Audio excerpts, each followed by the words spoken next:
I'm Tom, and we need to talk about Callum Smith versus Joshua Buatsi. Well, Buatsi versus Smith as it was billed. And I was wrong. I'll admit that right off the bat. I was wrong. I picked Joshua Buatsi.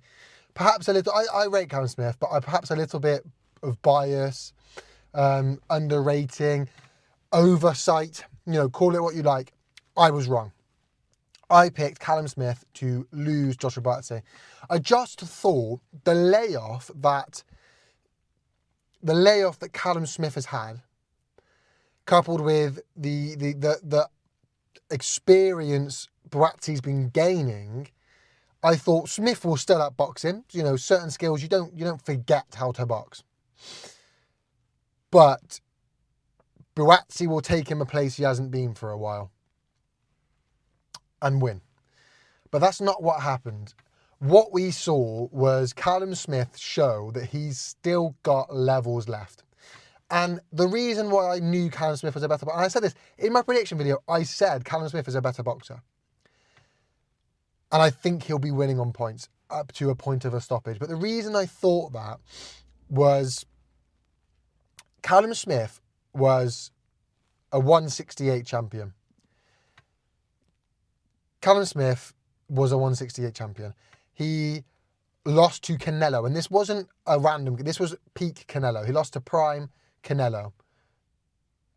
He was Ring Magazine 168. Then he moved up and climbed right the way to the top at 175, and he only lost at 175 to Beterbiev. And there is no shame in either of those two losses. There is no shame in losing to a prime Canelo. There is no shame in losing to a prime Beterbiev. There's no shame in this. So I knew how good Callum Smith was. It's no slight on Callum Smith that he didn't beat those two men. I still thought Buatsi would beat him though, and perhaps, this is why I say perhaps an oversight and a bit of bias. A bit of bias because I really like Josh Buatsi. I think he's great to watch. I think he's really fun to watch. I think he's really great to just watch. I quite like watching Josh Buatsi, but also I think he's a good guy. And I like Callum Smith as well, but I quite like Josh Buatsi. An oversight because I then thought that after he lost to Beterbiev, he took a bit of a hiatus. I thought retired. Comes back and boxes on the prelims, the before the bell show of a Matchroom card, which was really strange. Now, in hindsight, that's probably just to keep busy fight, get the cobwebs off, get out there, show your skills. But it didn't sit right. To then come back and fight Josh Buatsi, who's right up there in that division, below the Benavides, below the Beterbiev Bivol, you've got Buatsi. And I thought that's a big jump after a long time off and one kind of gimme fight against, and I thought with his age, the lack of recent experience and getting chinned by Beterbiev, I just thought he's going to get taken somewhere by Buatsi. That's going to give him bad memories of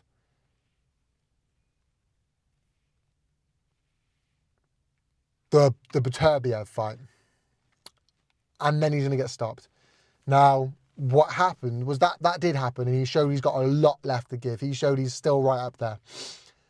And he actually took Buatsi places that Buatsi's not hasn't been before, and I don't get it. I don't get why Buatsi had that happen, got taken to those places, and I think he needs to shift training camp a bit. I don't like saying he needs to change trainers. I very rarely say he needs to change trainers. I think Wilder needs to change trainers if he's going to stay around. I think Buatsi needs to change trainers if he's going to stay around. Because he can box and move, but he stood there and traded. And I kind of get why. Callum Smith can box. He can really box. And he was a 168 guy, top 168 guy in Ring Magazine's eyes. Came up to 175, got chinned by Beterbiev. I think Buatsi's game plan was, let's show you this division, like Beterbiev did, show you my power and what I've got, and you can try and box. But that wasn't going your way. Try and stick and move a bit. Try and bob and weave a bit. Try and show your skills a bit. And he wasn't. And we've seen that for a while now. We've seen Buatsi's lack of a plan B.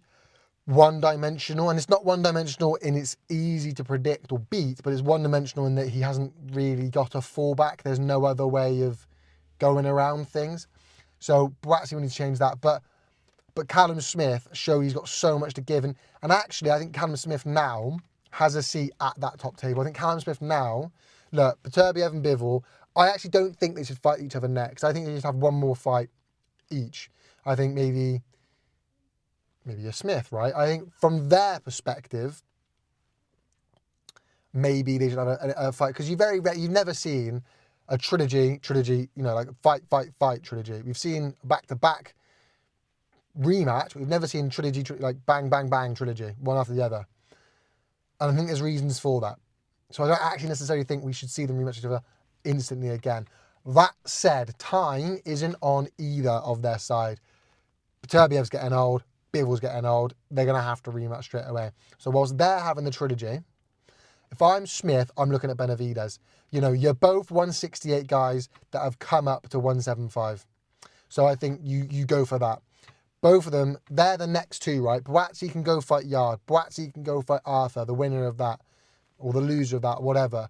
But Smith should not be fighting Yard. The only reason Buatsi should be fighting Yard is for that, well, other than if he'd have won, is just because of that fight's been built for so long. I think Yard beats Arthur, by the way, Lyndon Arthur. But the only reason Buatsi should fight him is because it's been built for so long. There's no reason Smith should be fighting Yard. There's no reason Smith should be fighting David Morrell or Dave Benavidez. That's who's next. You're not going to get Beterbiev Bivol. We've seen you get chinned by Beterbiev, and Bivol just beat Beterbiev. Bivol will, about the triangle theory, Bivol will outbox you. He just will. He's so good. So you're not going to, and you're not going to get them anyway. They're going to rematch. So whilst they're tied up, you need to go for Benavidez or Morrell. That's the next fight. Benavidez or Morrell. And do you know what? Smith versus Benavidez. Here you go. Take my money. Have it. I don't want it anymore. I want to see that fight. That's what I want to see. Dave Benavidez, Callum Smith. If not, David Morrell versus Callum Smith. But ideally, Dave Benavidez. What a fight that would be. Wow. People, let me know your thoughts in the comment section down below. Thank you so much for watching. Make sure you leave a like, a comment, subscribe. You know how YouTube works, people. Peace.